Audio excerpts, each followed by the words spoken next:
I'm still mesmerized by the opening each and every day. It looks it with the lines and everything. It kind of looks, and the music kind of sounds like Squid Games. You watch Squid Games, Scott? I have not, but I have seen some spoilers via the internet. Yeah. By the way, this is heading back to the window with Scott and Scott. You are live with us. It is Friday, you guys. Happy Friday, TGIF, everybody.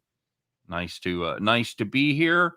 Of course, this is our double day, Scott, as you and I do this show, and then we take a little break, have a drink of water, and then we move right into our NCAA football show, our top 25 preview. So, yeah, there you go. It should be a fun afternoon.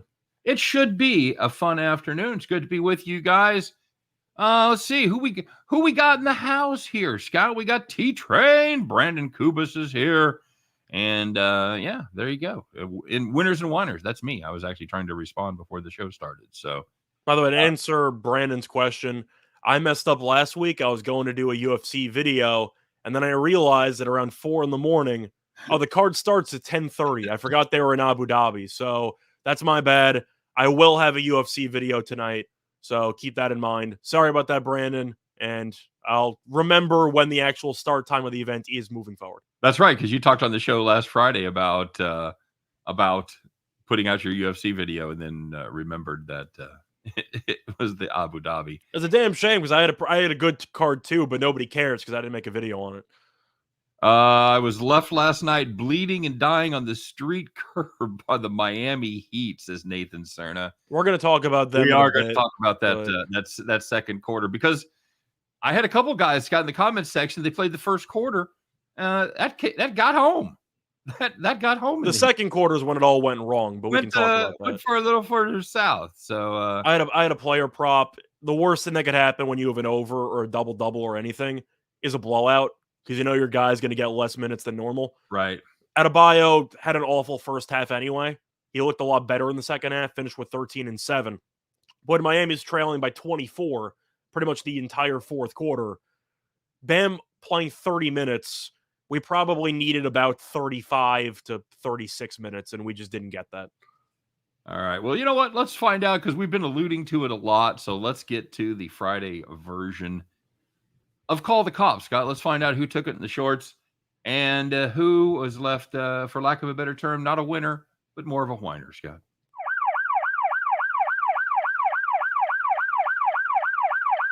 All right, there you go. Pull it over, boys. Pull it over. It is we had a few to choose from today, Scott. We really did. I think the first one might be the worst beat of the NBA season, which I know sounds like hyperbole. It's really not. This first one's pretty brutal. All right, well, let's talk about the Pistons 76ers over 208. They were sitting at 129 at halftime. 129 at halftime, Scott. They needed they needed 80 points. 80 points is what they needed in the second half, and they couldn't get there. They could not get there. They put up 39 points in the third quarter, and they said, well, surely you have to do at least that well in the fourth quarter. Put up 39 points in the fourth quarter as well, Scott. That's 78.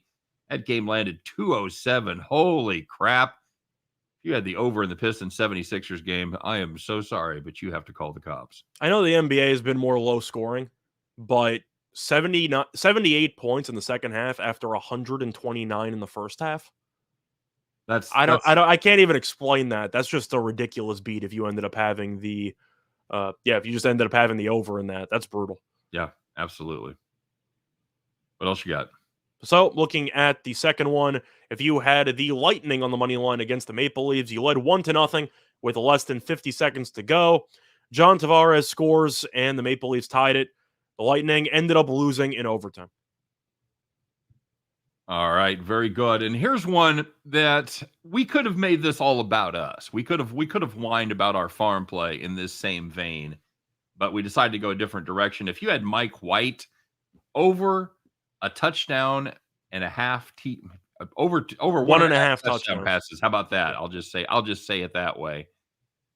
He threw a TD pass, Scott, first quarter, right down the field, no problem, and then he injured his hand, out for the rest of the game. Of course, super backup Josh Johnson came in and absolutely put up some serious garbage time stats, 3 touchdown passes, blah, blah, blah, 300 plus yards, blah, blah, blah. Anyway, if you had anything to do with Mike White, man, call the cops and call the ambulance because his hand was not good. That hurt. That hurt, Scott, because it hurt our at the farm plays. We had over on his yardage, and it hurt the over in 1.5 touchdown passes. It looked so good for the first 8 minutes or so. We were going to cruise to an easy winner. Yeah. Geniuses is what we were. And the game, you cannot tell me the game flow would have been one bit different with Mike White in there versus Josh Johnson. They couldn't stop the run anyway. So, the Colts were going to score 42 no matter what. So you should have had garbage time, worst case scenario. Right. Absolutely true. So, all right. Well, there was better news out there, Scott, and we were on a couple of the right side of these. So let's find out who had an easier time of it, who had those nice, seriously easy wins. You didn't have to sweat it because you were sitting in the rocking chair. So looking at the first one, if you had the over in the Thursday night football game between the Jets and the Colts, 45.5, 38 points in the first half, game landed 75. That's pretty good. That's a lot of points. I think Jonathan Taylor is still running. I got to tell you, Scott, I had the over in the in my free play of the day, and I was starting to have some second thoughts because there was a lot of people that I really trusted and respect that were on the under in that, and they laid out a pretty good case.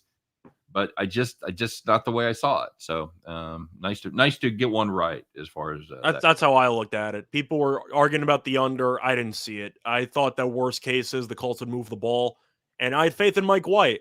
Turns out garbage time is a beautiful thing to help the over, but you didn't even need that much garbage time. The Colts scored 42 by themselves. I had faith in that terrible Jets defense, so I just didn't see any way that game stayed under. So.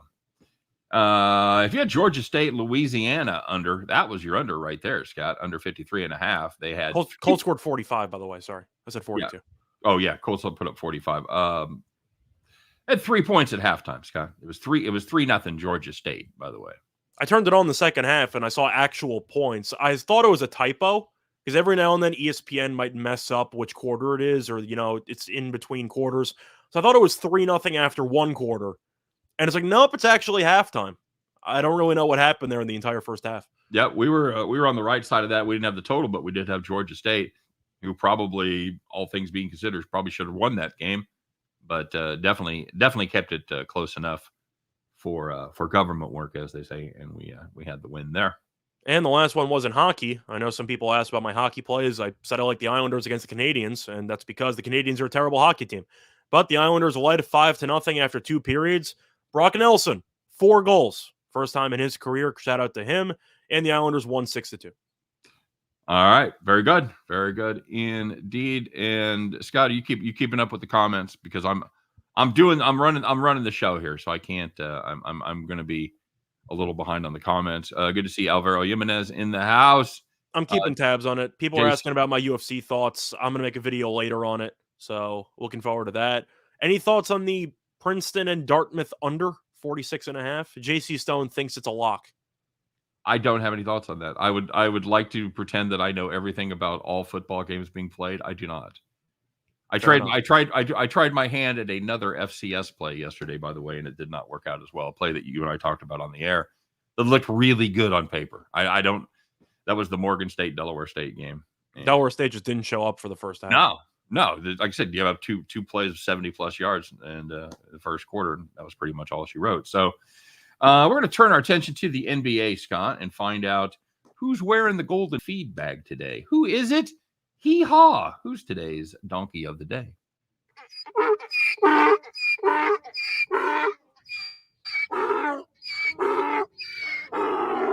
How long do you think that sound effect made us laugh when we first started using it, Scott?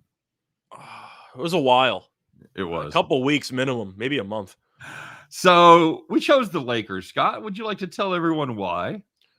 So we ended up picking the Lakers for Donkey of the Day because, well, a week ago, they blew a 26-point lead to the Thunder. Mm-hmm. Yesterday, they played the Thunder again. Revenge game.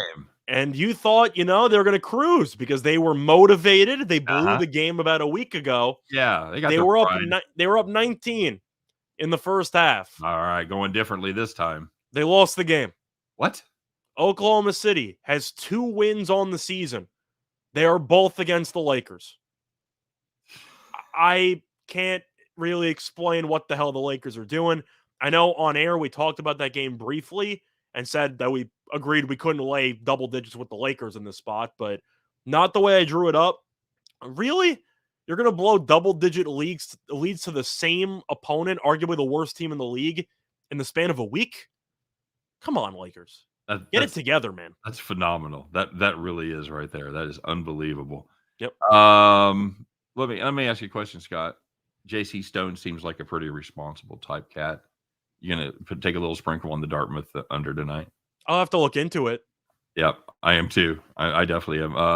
Brown's back. I know Dartmouth has been playing in some low-scoring games, so I'll keep an eye on it. But those teams also pretty good. I think it'll be close, so we'll see. But the Ivy, it's in November. I don't mind unders. Very good. Brown's backer said he had a 4-teamer last night, thanks to your help on the Islanders. Very good. I should have picked a hockey play as my play of the day. I had the Islanders and I had the Golden Knights. They both won handily, but that was all I had. I chose basketball instead. There you go. All right. So we talked about it earlier. We've got to talk about this, Scott. Let's find out who didn't make us mad, but they really disappointed it in today's. I'm not just mad.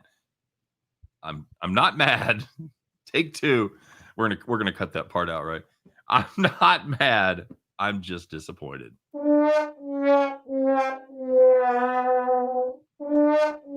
right, there you go. Just one will do it. Thanks. By the way, I still see rocking chair on the banner. We need to get rid of that. Yeah, sure. Cool. Thanks very much. No problem. So as soon as I get through eating this apple, as my dad used to say. All right, Scott, take it. I know this one really got you lit up. Well, I wouldn't say it got me lit up per se because I had a player prop on it, so it was just bad for the pace in general. But the Miami Heat, very good team. We know that they're one of the best teams in the league so far. And the Celtics had a back-to-back after playing against Orlando the previous day. And yet the Heat, off to a decent start in the first quarter, like you thought. Second quarter came around. This is in Miami, by the way. The Heat got outscored 33-9 in the second quarter. And they got buried. I don't know what they were doing. I don't know what exactly the game plan was. I heard you're supposed to put the ball in the basket. And the Heat didn't put the ball in the basket. 9 points in a quarter. How do you even do that? How do you even do that? I don't even know. And That's yes, incredible. Zach, the Celtics team total under still won anyway because the Heat defense is still very good. But 9 points in a quarter at home. That's one of the lowest totals I've seen in years. And they had to look at those uniforms. Those were some hideous uniforms. Yeah. What was your comment earlier? It looked like a ransom note. Yeah, the lettering looked like a ransom. Yeah, different letters and different fonts. It looked like somebody cut out a piece of magazine and tried to say that they were holding somebody's daughter for ransom. Right. It really was not a pretty outfit there for the Heat. No, not at all. Brownsbacker says like when you order a dozen donuts and you only get 11, you're not mad, you're disappointed. Oh no, I'm mad. And somebody at Dunkin's going to pay the price on that one. Well, that's also a robbery because if you get a dozen, you could get the baker's dozen and get the free 13th. I would say call the cops, but you just need to walk out the door and they're probably sitting in their car. I thought you were going to say they were probably eating the donuts. I thought that was a cop donut joke. It's a cop donut joke. Okay, cool. Very good. If they lose their $150 million investment in Kyle Lowry. Lowry got injured again, hurt his ankle in the fourth quarter. So that contract has so far not looked too good. Not too good at all. So, what else going on, man? Any the Aaron Rodgers news? What are they going to do with him, bud? What are they going to do with him? I don't know. They're going to find the team. Did the team know about it? I don't really know what they're going to do about it. I think Rodgers will not. He's obviously not going to play this week. Right. I think he's not going to play next week too. As for the discipline with the NFL, if you think I'm going to try to predict what the discipline of the NFL is going to do, you're out of your mind because they can't make up their minds on the simple stuff. Well, so I'm not going to bother guessing what's going to happen with Rodgers moving forward with the potential suspension.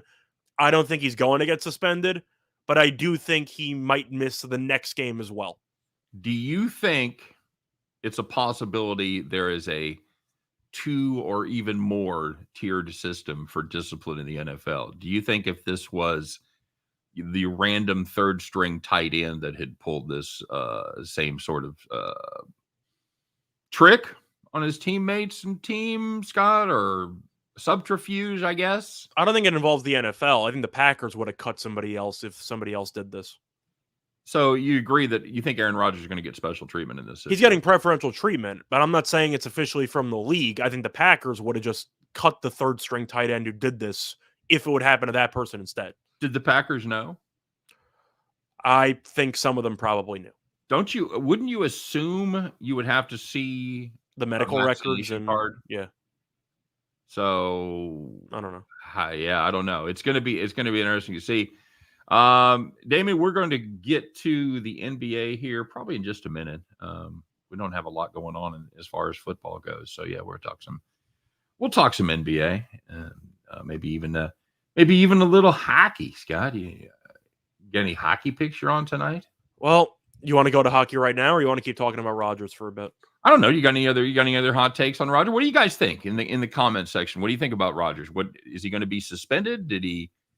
Is Green Bay going to end up, my hot take is him not playing next week too, which I don't even know if that counts as a hot take, but that's what I'm going with. Well, are you saying, is it because he's still not going to test negative for the virus, or because he's going to be some sort of backhanded discipline? I think it might be a mix of both, probably the former. Okay. All right. Yeah, I think that's possible. Crash Landon said he has an immunization card. Because that's the whole thing. He's the immunization versus vaccination. It might be fine for him personally, but if the league requires you to get something and you get alternative treatment, then the league could punish you if they want to. It's just how it works. T-Train showing his Patriot colors. It says if it was the Patriots, they would have lost a draft pick, got fined, you name it. It's a good question by T-Train. The bigger question is if Rodgers cares. I don't know, because we thought during the offseason he might potentially just ditch the team completely. So, I don't know. He's a different cat, man. He's a different cat. It's all. I'm gonna take a wait and see approach because, of course, this is a little bit above my pay grade when it comes to NFL discipline. But I don't know. I like seeing him play football. He's not going to play this week. Next week, maybe. It also depends if he has any symptoms, if he's feeling any better. That's also a factor. Right. But I don't know. We'll see. Yeah, we'll see. Brown's backer says it's kind of all hogwash, just let him play. The problem with that is it's laid out very specifically in the agreement that the NFLPA and the owners signed about what constitutes a vaccine. So no matter what your position is on the vaccine, etc., you can't argue with the fact that your employer made a deal with you, right, and you didn't uphold your end of the bargain. Correct. So. It's like you work for any union. The union negotiates on your behalf, and they made an agreement with management. So it's a good question by T-Train. Can Kansas City actually cover for once this week? No. You think Jordan Love finds a way? Oh, Love will find a way. Absolutely. Love will find a way. The Underman said that. By the way, what's up, the Underman? I thought, he said that Love will do it. That defense that showed up last week, Scott, and has been there the whole season. There aren't very many teams that defense would have beaten, and the Giants happen to be one of them. But I did hear somewhere that Love conquers all, so we'll see what happens. The headlines, they really write themselves. I like the under in that game. I'm not going to pick a side because I can't back Kansas City because that team is just really, you're burning money if you've been backing them for the last month or even last year. Well, against the number. Depending on whose lines you use, they're either 3-16 against the number or 3-15-1 against the number over their last 19 games. And we know Kansas City has an issue stopping the run. So we know that Green Bay should probably rely more on Dillon and Jones. Mm-hmm. I like the under. I think you'll see a hideous game, kind of like what we saw with the actual Chiefs-Giants Monday night game. I think you'll see a low-scoring game. I'll take the under. Good. And good to see Michelle Ware's in the house. Bien Trabajo is here as well. He said, all you need is Rodgers back up. No. That we'll probably get dinged right there. Rodgers backup's all you need. Is all you need. But I love the Chiefs, but no way with this defense. Yeah, agreed. I obviously, dude, I'm a huge Chiefs fan, and it's ugly. It's shades of 5 years ago, 6 years before Andy got here. This is just an awful team, and all the things that Mahomes does wrong that you were able to kind of overlook the first few years. He throws off his back foot. His footwork in general is terrible. Besides that, his pocket presence is non-existent. Well, you know what? He abandons the pocket so quickly. He doesn't abandon it so much as just roll away from the pressure. He has fantastic instincts about it. The problem is the protection breaks down because they don't know where he is. So sometimes it's not abandoning the pocket because he's still looking to throw. His eyes are always still downfield, but he's just used to rolling away from pressure, and then sometimes that puts additional pressure on the offensive line. So, by the way, I saw a question from Zach before if the Cowboys are as good as their record indicates. I try to be unbiased with some of the teams that I support. I think this team's very good. I think they're a very good football team. Now, I'm not going to overreact to winning with a backup quarterback against Minnesota because we all know primetime Kirk Cousins should never be favored under any circumstance because he's an abysmal primetime quarterback. That Cowboys team is good. Yeah. I'll give it to them. I don't think they're Super Bowl good, but I think they're potentially maybe NFC Championship game as a ceiling. Yeah. But that's a solid football team. Oh, I think that team can win the NFC. I think they could. I wouldn't pick them to win the Super Bowl because I still think Tampa's better than them. I think the Rams are better than them. I think there are some teams there. But I actually do like what I've seen from the Cowboys. I think that team is a top 5 team in the league. Okay, good enough. J.R. Black says he has no fundamentals. That's Patrick Mahomes. He's absolutely correct. He has very poor fundamentals, and he's been able to get away with it because of the results of taking care of themselves. But it's like, and if I know probably there's a lot of bowlers, there's a lot of golfers out there. If you've got some kind of hitch in your swing and your delivery that makes it difficult to repeat it, eventually it's going to be a problem, most likely. There are some obvious exceptions to the rule, but for the most part, you don't have the fundamentals.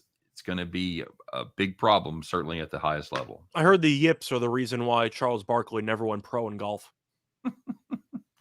By the way, everybody, don't forget to like, subscribe, check us out in podcast form. If you're driving around, we're available on all the major podcast platforms. So I'm very terrible about asking for that. So that's why I do it at the beginning of my videos. I just ask for it right up front because I always forget. So Gabriel wants to know who's he taking? Hornets or Kings? What do you like there? I think it's a tough one because Sacramento's actually been a decent team so far this season. They have had a somewhat favorable schedule. Charlotte is a team that has looked good this season. I still think they've been overperforming. I think they're going to fall back to earth a little bit, but I do think Charlotte has a better overall team than Sacramento. They were already in California because they just played against the Warriors. I'll take the Hornets getting a couple points. Sprinkle on the money line. I think there's some value there. You? Yeah, I'm good with that. This is a if Rozier starts actually making shots, this team will play better. Rozier's been terrible since he came back off injury. I think he'll get it together. Give me the Hornets. Okay, I'm not so sure I'm sold on the Hornets. They might have been a 2-week flash in the pan. That's what I said, but I'm not sold on the Kings. Well, that's fair enough. By the way, talking about is it the coordinator? Yes, it's Steve Spagnuolo for sure. That's a good place to start. I also don't think there's a lot of talent at the linebacker position. That's for the Chiefs. Is Mahomes? You got Ingram. Yeah. Is Mahomes good without Andy Reid? We don't know. Yeah, yes, but not as good. I think he makes any quarterback better. Alex Smith looked a lot better with Andy Reid than he ever looked anywhere else. So, well, Roland's saying the Kings give up leads late. That's what happens when you have Luke Walton as your head coach for about 5 years. You're going to blow a lot of games in the fourth quarter. It's going to be another year of roast Luke Walton for you, isn't it? I kind of have to, right? I can't believe he's a job. Fair enough. All right, so let's do it officially.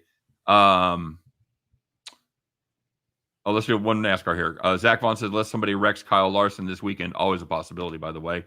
He's going to drive off with a NASCAR championship plus 150. I mean, he's been the best driver all year long. You and I have talked a lot about how we never had more fun doing any kind of a radio/pod video. We should consider bringing that back for next season. I had a great time.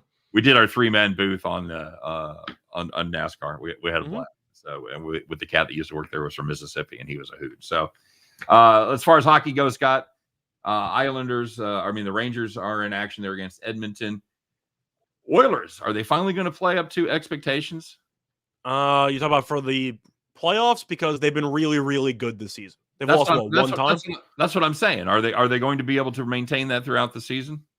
It's really tough because McDavid's great, Draisaitl's great, that they have a lot of offensive talent. The issue is that the defense with 55-year-old Mike Smith in net usually doesn't fare too well in the playoffs. And it's not even about losing. How do you get swept by Winnipeg? How does that happen? Still one of the bigger surprises. I had the Oilers in that series. You and I had talked about that. I had them in game one. They just completely no-showed. So yeah, they no-showed, but Edmonton's been good this year. That power play is filthy, which it should be because you have arguably two of the best, not even arguably, two of the top 4 players in the league. So you should be really good on the power play. Right. The Rangers are tricky because I don't think the team's very good, but Shesterkin's very good in net. So I do think that he can win a game by himself. I actually watched the Rangers blow that multiple goal lead to Vancouver the other day that they lost in overtime. I don't know if I really want to lay that much with Edmonton.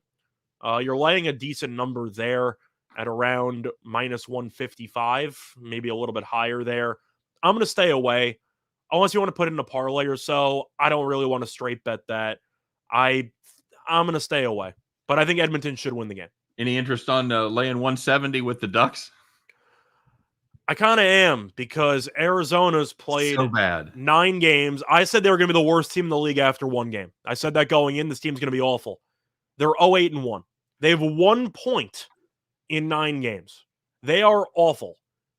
I know that Anaheim is a team that blows a lot of leads late. That means they're usually winning in some of those games, doing the math in my head there. Gibson's very good in net. Arizona's awful. I like Anaheim in regulation at around minus 110. Okay. Anything else on the hockey card grab you before we move on to the NBA? Yeah, going back to the Blackhawks, I'm looking at the over between them and the Jets. You've seen the impact Patrick Kane can have on this team, not when it comes to winning and losing, but when it comes to scoring. Winnipeg has been a pretty solid offensive team at home this season. Chicago's defense is a mess. Whether they end up using Fleury, whether they don't, that team can't stop anybody. I'll take the over 6. I think you'll see a decent amount of goals in that game. Okay. Nathan Stern says he likes the puck line plus 120 on the Ducks. The Ducks. I don't mind that. If you're up 1 in regulation, like I said, for the regulation line, it means you'll have an empty netter draw. But pull that goalie. That Arizona team. Oh God. So bad. They are awful. So bad. Roland likes the Ducks and the under. I don't hate that either. I don't think quack too much. Yep. Gibson could have a shutout in this game. It wouldn't surprise me. So, speaking of bad teams, Orlando in action against San Antonio. San Antonio laying 3.5 on the road to this Magic team that so far has been pretty bad, Scott. But San Antonio, no great shakes either. Difference is they cover. Who you got? The battle of 2-6 versus 2-7. Yeah, I'll take the Spurs. Yeah, I think that the Spurs are just a more talented team, and I know that Orlando has some young talent. Wendell Carter's been pretty good. Bamba's been pretty good. Suggs has been a little bit, I'd say, inconsistent. Cole Anthony has been the main guy, but it's because he shoots a lot. I don't think he's really been efficient. He just takes most of the shots. The Spurs are the deeper team. I know Jakob Poeltl's still out because of COVID, but they hung tough with the Mavericks the other night. I think they're the better team. We saw Orlando score 31 points in the second half against Boston the other day. I think San Antonio should find a way to score more easily. DeJounte Murray, really, really good, and people haven't realized how good he's been. I'll take San Antonio. I think they'll win this game by at least 5. I'm going to go the other way simply because San Antonio doesn't have a center for this game, Scott. They have a couple. They don't have anybody who's as good as Poeltl, but they still have Eubanks. They'll throw in a couple of guys out there. Right, but Orlando, they should get killed on the boards. Orlando, runs the Twin Towers. Yeah. So they already lead the NBA in rebounding. Yeah. I think they're going to dominate the glass. San Antonio, here's my advice: don't miss. Mm-hmm. I understand that angle. I'm afraid Orlando will need every offensive rebound because that team cannot shoot. Yeah, they're awful. They average about 101 per game. They are not good, and I'm just gonna make a little contrarian play there, and obviously something I'm probably not going to play in real life. But I just worry about the lack of height for. If you want to go for a potential long shot prop, DeJounte Murray triple-double. I don't hate that. Okay. All right. Very good. Brownsbacker, how do you feel about getting rid of OBJ? Are you happy about that? I'm curious. Scott, what are your thoughts on OBJ and where should he go? I think that it's a smart move by Cleveland because OBJ clearly doesn't want to be there. He hasn't really had much of an impact with Baker from what we've seen. You can even make the case that Baker was better without him last year. But OBJ, if we're going to call it what it is, he was a flash in the pan. He had one historically great season, 1.5 great historical seasons, and he's been injury prone ever since. And people keep expecting him to turn back the clock and to look like this guy. It reminds me of Josh Gordon because every time he would come back and switch teams, people would say, remember that one time on Cleveland when he had like 1,800 yards? Yeah. And it's like, yeah, that's not who he is. Just accept it. Now, OBJ could be decent in an actual environment as a small type of weapon, not the main focal point, but a decent complementary piece. I think that he's not really that great at this stage in his career with all the injuries. When it comes to destinations, I will pick 2 spots, either Green Bay or New Orleans. I think losing Michael Thomas for the year hurts New Orleans. I think they need another guy. I think New Orleans is a sleeper pick because we know OBJ played at LSU in college. Okay. Now, see, I know there's some Patriots chatter. I think it's interesting that the T-Train, who's a Patriots fan, says he hopes he stays in Cleveland. So I don't think New England's going to get him. So I wouldn't even worry about that. Wants no part of him. Legion of Picks, by the way, is in the house. He's checking in from the Great Pacific Northwest. About the Knicks? Does New England need OBJ? Because they've been doing pretty well offensively for the last couple of weeks. I don't think they really need him. I wouldn't say they don't need a receiver. I don't think so. But New Orleans is the local angle. Green Bay makes sense, but now you don't have a quarterback, so we'll see what happens there. Yeah, Roland, I know Winston's out, but the point is you were expecting Michael Thomas to come back to help boost the receiving core during the second half of the year. He had a setback. He's now out for the year. I think they'll look for something, for some type of spark, quote unquote. And OBJ is the guy who you pretend to your fan base he'll change something. You know, we didn't talk about this much, Uncle Otis, about the OBJ senior and throwing the ball to OBJ junior. Scott, you got a take on that? I don't think it's a great move by the father, but I'm sure the father knew that his son was going to be out the door in about a week anyway. Okay. All right. Playing for the Seahawks to snatch up OBJ. Oh my God, OBJ, Metcalf, and Lockett with Russ coming back would be electric. Yeah, but I'm not sure there's enough balls up there to go around to make OBJ happy. It would seem like a move Seattle would do because their defense would still be underwhelming. They still can't run the ball, but yeah, they got a pretty shiny piece to show off in the passing game. There you go. Nathan Cerna says 91% of the money and 75% of the sides is in San Antonio. That's right. I'm fading them. Fading them all. Fading the Sharps. Fading the public. Fading the public and the Sharps. Okay. Knicks and Bucks. That might be one of the better games of the evening. What do you got? I'm going with the Bucks. The Knicks were a team we all were kind of excited for a little bit because of what happened last year. Yep. And after they won in double overtime against the Celtics in the first game, Knicks fans were ready to break out the parade. It seemed like they were destined to go to the NBA Finals. You look at them for the last couple of games, they have not been good. Now, Milwaukee's missing Middleton. They do have Drew Holiday back, who was missing a decent amount to start the year. Can anyone in the league guard Giannis? The answer is no. I'll take Milwaukee. Yep, and they're gonna be missing Brook Lopez. Looks like, by the way. But. Yeah, but in Milwaukee, the Knicks have really struggled on the road. I'll take Milwaukee. Yeah, this is a Knicks team that game against Indiana, man. That was not a good look at all. No, Indiana might be decent because they got LeVert back. They have Brogdon who's healthy, so that team might actually not be as bad as we thought early on. But the defense, which is the calling card for the Knicks, has really not been as great as we thought it would be going into this year. The offense has been decent, but with the fact that this team's identity is supposed to be defense and they've underperformed on that end, Yeah. I don't think facing Giannis is going to help. Yeah, they've given up about 114 a game over their last 3. That's not a great look. Of course, this is a Milwaukee team that is really shit the bed 3 times in a row at home there, man. That was 3 2 bad losses and 1 loss. They had lost to Minnesota and to San Antonio. But they're back on track. They beat Detroit. They went to Detroit and you got to celebrate. You beat Detroit. Yeah. I'll take it. I'll take a small lean with New York here just because of the injuries to Milwaukee. But I think the total's the trickiest part in that game because I really have a hard time taking an under with the Knicks defense right now and the fact that Milwaukee goes up tempo. We know Giannis is probably going to go for 30 and 15 if he wants to. Yeah, I'll take the Bucks and I'll take the over. Giannis might go nuclear in this game. Yeah, Bucks team total is a good play too. I agree. Got a couple of college football games tonight. Vautech and Boston College. And, numbers come down a little bit from 3 to 2.5. A little bit of Boston College money coming in 49. Remember when both those teams were ranked about a month and a half ago? Good times, man. That Vautech game against North Carolina up there in Blacksburg, man, that was electric. That atmosphere there. Two good defenses squaring off. What the hell happened there, bud? I'm going with Boston College. If you're betting on this game, I think you got to take the dog just because both teams you can't trust. So I'll take the team getting points that I can't trust out of the two. But Virginia Tech, I don't like the quarterback. I don't think he can throw.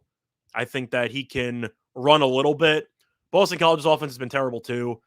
Once again, if you're picking this game, I'm going with the under because I just don't like either offense in this matchup. But I think Virginia Tech's defense is good on occasion. So I do think you'll see a low-scoring, hideous game on Friday in Boston in November. So you know the weather's going to be a little bit chilly there. Give me the under, but damn, I can't take any team in this matchup. Like, there's no way I can back any team here. See, I'm the other way. I took on my play of the day. I took Virginia Tech. I don't blame you for doing that. Roland pointed out exactly the point that I made. 4 conference games, Boston College scored 40 points. Oh, they're bad. I'm aware. And the offensive line is dreadful, dude. T-Train's saying, I got to fade you on Boston College. You're fading nothing because I don't have an angle. My angle's the under. Fade him. I was picking a side for the points, but there's a 0% chance I'm taking a side in this game. Under's the only way I'm looking at this game. I like Vautech. How about the Utes and Stanford? Sorry, did you say Utes? What is a Ute? I have no thoughts on the Pac-12 either because all these teams are psycho. What fucking good? Why are you here? I don't know. I don't know why I'm here. But for the Pac-12, apparently, I'm gonna go with Utah because this team has played better than Stanford for the last couple of weeks. Utah randomly on pace to make it to the conference title game. I despise the Pac-12.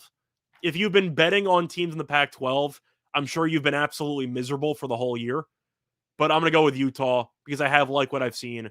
Stanford peaked for about a week and a half. That was about a month ago. Good times. I'll take Utah. All right, bud. Well, it's time to get to it. Finish up the show. Finish up the week. We have put our heads together. We've come up with our favorite play. By the way, quick reminder, everybody, stay tuned. About 10 minutes from the end of this show, we're going to be right back with our college football top 25 preview. So in the meantime, we're going to find out our best play of the day as we all climb aboard our tractors, put on our straw hats, call those cows, and get ready to bet the farm.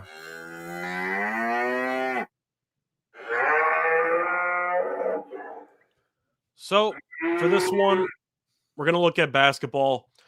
Going with the Warriors -9 at -114 on FanDuel at home against the Pelicans. Now, the Pelicans, I mentioned before the season started, were my favorite win total under on the board because this team, especially with Zion being out indefinitely, I thought were going to be terrible.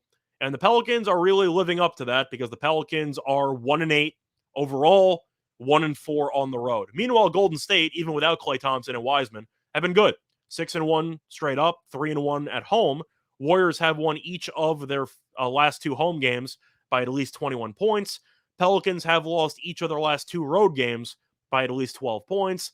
And what can make a bad team even worse is when you're missing your best player. And Brandon Ingram has not played in the last 3 games because of a hip issue. If he is out, this team cannot score. And even with Ingram playing, I am curious if he's going to be a little bit limited in minutes because of the hip issue. Golden State at home has been fantastic, and I do think that the Pelicans on the road are complete fade material. Give me the Warriors -9. There you go. I have nothing to add to that. I like that play very much. I think the Warriors playing good basketball right now, and I think they're still a little bit undervalued when it comes to the betting markets. I think we pounced on that tonight. So there it is, kids. Get down on the Golden State Warriors minus the 9 points. As always, we appreciate you guys checking us out, stopping by, interacting with us, all that fun stuff. Like I said, stay tuned for the college show here in just a couple of minutes. But until then, I'm Scott Steen. He is Scott Reichel. You guys are you guys, and good luck on all your plays. Hope every one of those tickets in your pocket turns into cash money when you head back to the window. We'll see you next time. You guys take care. Bye-bye.